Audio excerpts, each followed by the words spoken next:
Bismillahirrahmanirrahim. Salam alaikum. Aujourd'hui, on va parler de la régularisation des charges et des produits, qui, bien sûr, détermine le résultat. Le résultat qu'on va trouver, il doit être le résultat de l'exercice. Ça s'appelle comme ça.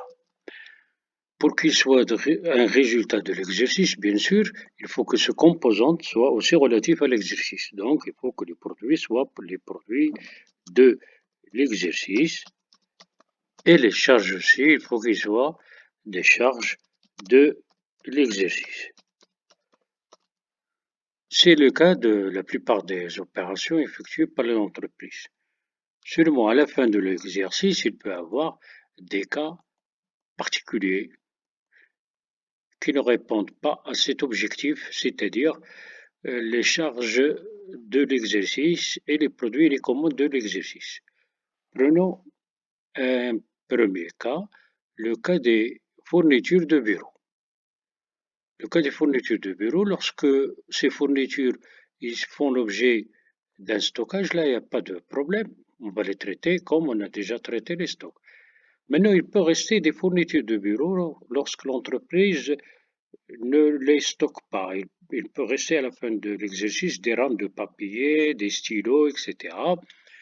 Donc, qui ne vont être utilisés qu'au cours de l'exercice suivant.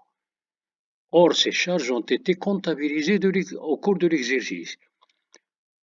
Donc, pour avoir les charges effectivement consommées au cours de l'exercice, ces charges, il ne faut plus les laisser, il faut les supprimer de cet exercice, il faut les éliminer. Donc, on va éliminer ce qui va avoir bien sûr un effet sur le résultat. Voilà un premier cas.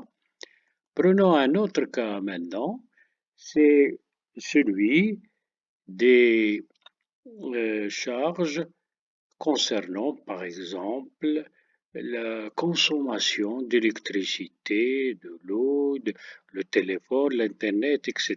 du mois de décembre.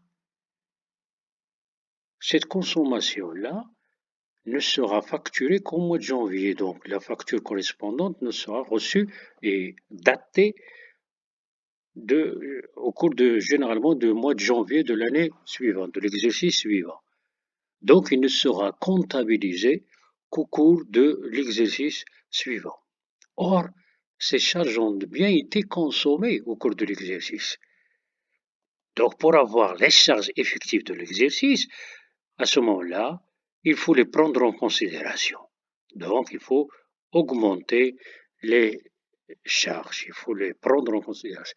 Donc, nous voyons que à la fin de l'exercice, on est amené soit à ajouter des charges qui sont consommées, qui ne vont être comptabilisées qu'au cours de l'exercice suivant, ou là, à l'inverse, éliminer les charges qui ont été comptabilisées au cours de l'exercice et qui ne seront consommées qu'au cours de l'exercice suivant. Donc, c'est l'objet de la régularisation des charges. Et le même problème se pose aussi pour les produits. Donc, c'est l'objet de ce paragraphe ici.